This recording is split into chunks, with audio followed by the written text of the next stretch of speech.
No couple will be successful without growth. But no growth is possible without equality. And equality is what I consider the second or equal most important factor to pursue a successful, satisfying, long-lasting relationship for both partners.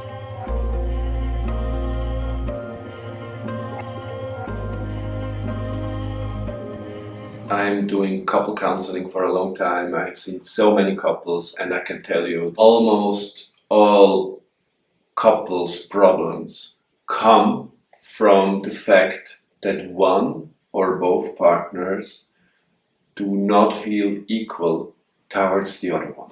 All this difficult behavior which is poisoning or destroying the connection between two people, like jealousy, like nagging, like controlling, like overpowering, is usually behind. You can find the feeling of being inferior to your partner. People many times misunderstand when I'm talking about equality is that they think equality is somehow dependent on external conditions. Like, for example, we are equally well educated, we have equal skills, we have equal good looks, we have equal money, we have equal cultural, ethnical background, but none of this is important. What is important is merely my feeling. In fact, I have a friend who is much better in many things. Like he's very skilled with languages. He speaks 5 languages fluently, while I'm still here in Slovakia. And after 9 years, I can talk, but on a very low level. He plays wonderful piano. He's very highly educated. He has a very good job. And so in many ways, he's better than me, but I don't have the feeling of being inferior to him because he treats me equal, and I know he likes things about me the way I am, and maybe I have some skills which he doesn't have, but it simply doesn't matter. What I want to say, it is possible to feel equal towards another person. If you ask people, which I always do with clients, I ask them like, are there people in your life with whom you feel most of the time equal? Usually what comes first is the best friends. Yeah. The best friends are actually much more easy to feel equal than to your partner, at least in the first phases of your partnership. I guess a couple who is successfully developing over time, they have a very stable feeling of equality. But the first years in a partnership, when both partners start to get to know each other and start to live together, the feeling of equality is much more at stake. And there are many reasons for that. The biggest reason is with my best friend, I have a very loose commitment. I can see you when I like, and we do things which we both like, and we basically profit from each other in these features which we like about each other. And if my friend has a completely different lifestyle, which is not at all like I would want to live, I'm still, I can, I come to his flat and it looks like a pig stall, and I can say like, all right, let's get out and have a beer outside. Yeah. So I'm not impacted by his lifestyle. While with my partner, I usually live together. I have to find a way how we furnish the flat together, how we spend the money together, how we spend the holidays together, how we raise the children together, what kind of life plans we make together. These are all very pressuring decisions, and we have two people with two different backgrounds, with two different personalities and values, and naturally this is causing frictions. And very easy then that one of the partners feels, or both, feels inferior, overpowered by the other one, and not taken serious the way he is, and feels like I'm not okay the way I am. I can add about friendships because we've talked about this a couple of times, and it made me think and reflect on my friendships, and maybe for our viewers as well, just to think about their friends and how they can use this model for a relationship. That yes, of course, we don't have such a commitment as you have with a partner, but I'm talking about my friends, how committed we are to our relationship, and we went through years of ups and downs, and we were there for each other, understanding, trying to figure it out, trying to be there for each other, and it's so beautiful. And it's very important because people sometimes are so frustrated with the relationship, but it's because they maybe didn't have it at the very beginning, and it's so important. I mean, with the friend, you might have a very loose commitment in the beginning, and over time you develop whatever similarities and things which are more and more strings which are growing together. But you can do this in your pace, and you can, and another thing is, when I have a fight with my friend and we disagree and maybe we are both hurt, we can say like, I don't want to see your face for the next 2 weeks. And then I go home, and a couple of days later, my heated up feelings are calming down. And maybe then when I see my friend again, I can, say like, come on, it's water under the bridge. Who cares? Not so with my partner. If we have conflicts and frictions, we have to stay in the same flat and, have maybe to sleep in the same bed, and it can be really, really agitating to be exposed then to each other.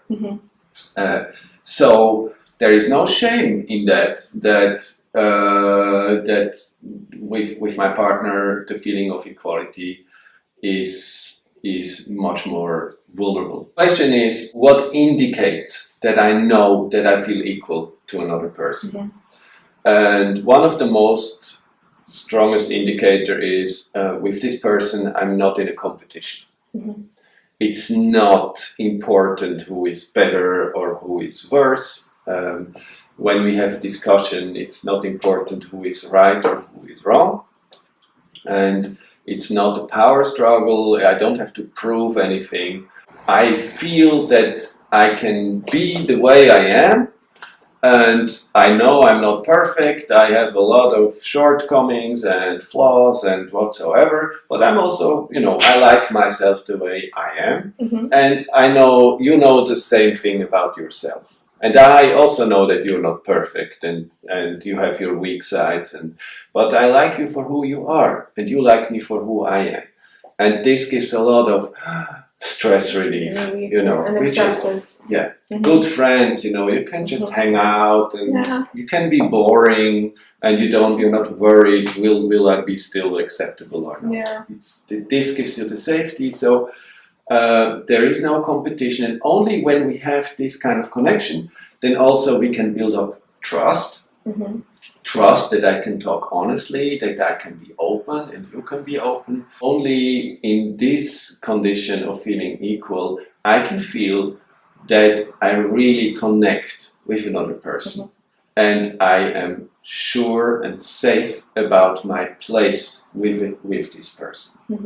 And in the last episode, we talked about how important it is for human beings to belong and to have their place among others. When you feel inferior to somebody, the feeling of losing your place is unconsciously coming with that. Because when you feel inferior, first of all, in this stage, all the negative convictions, which we usually, we carry with us. We have some good and some negative beliefs and convictions about ourselves, about others, and about life and the world.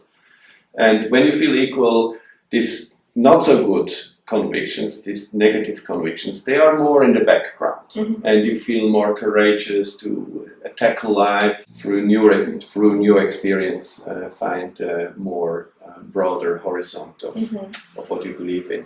But when you feel inferior, then you are in danger in somehow, and then all your negative beliefs, they become very strong. And it is like a justification for the negative beliefs who were in the background before. Suddenly they are like, I knew it, I'm nothing. So all these things, they become true in this very moment. And when you are in this position, life somehow turns into an evil game. And people who you saw on equal level before suddenly take, from your perspective, they take a superior position. Because life turns into an evil game. And I'm the loser, and they're the winners, and I'm the failure, and they're the succeeders. So what you can see is that the distance between me and others is now stretched. And because I need to belong, I need to have my place, it feels like an alert, a warning inside of me, like, I cannot see, I cannot stay down there. It's like when you press a balloon underwater, and the more you push it down, the more it wants to get up. And the lower you feel, the higher you put others. You don't see others on equal level. But in a superior position, the only safe place is here, where I can justify my superiority over others in the dirty game of life. There are so many ways to get from here to here. You know, you hurt me, I hurt you double. Or I can beat you in another field of battle. So I might be jealous because you have this university degrees and you are a very intelligent person, and I feel inferior because of that. But then I go to the gym and I build myself up, and I have a nice sports car, and I show you that I'm superior in that way. Or from a moral standpoint. Or the moral superiority. This is one of the most used way of getting superiority within couples. That I show you. I don't even have to do something for that. I can prove this to you, but I can also, inside of myself, just have this feeling like, I'm good, and she's bad, and one day I will be rewarded, but she will have to go to hell. Yeah, when you mentioned that, I realized I used it a couple of times in my life. And maybe our viewers can see themselves there as well. I really want to say, it's very important for me. I'm talking about this for so many years now, and I'm giving lectures about it and workshops. But I'm not free from this at all. It happens to me all the time, and it happens to everybody. It's just, that's because we are humans, you know. It's the most human thing is to feel inferior and to strive for compensation. This is not even only bad, there's also something good about it, because you need to find your place, you need to regain your place. So there's no shame on that. More importantly is if you generally feel equal towards your partner, towards your friends, and towards society in general. If that's the case, then after a while you will get back to equal level, and life goes on. I'm open with my viewers and people on Instagram, they know what I was going through, and you helped me to understand that my strength is not in like handling myself and not showing my emotions, but it is in showing what I feel and being vulnerable.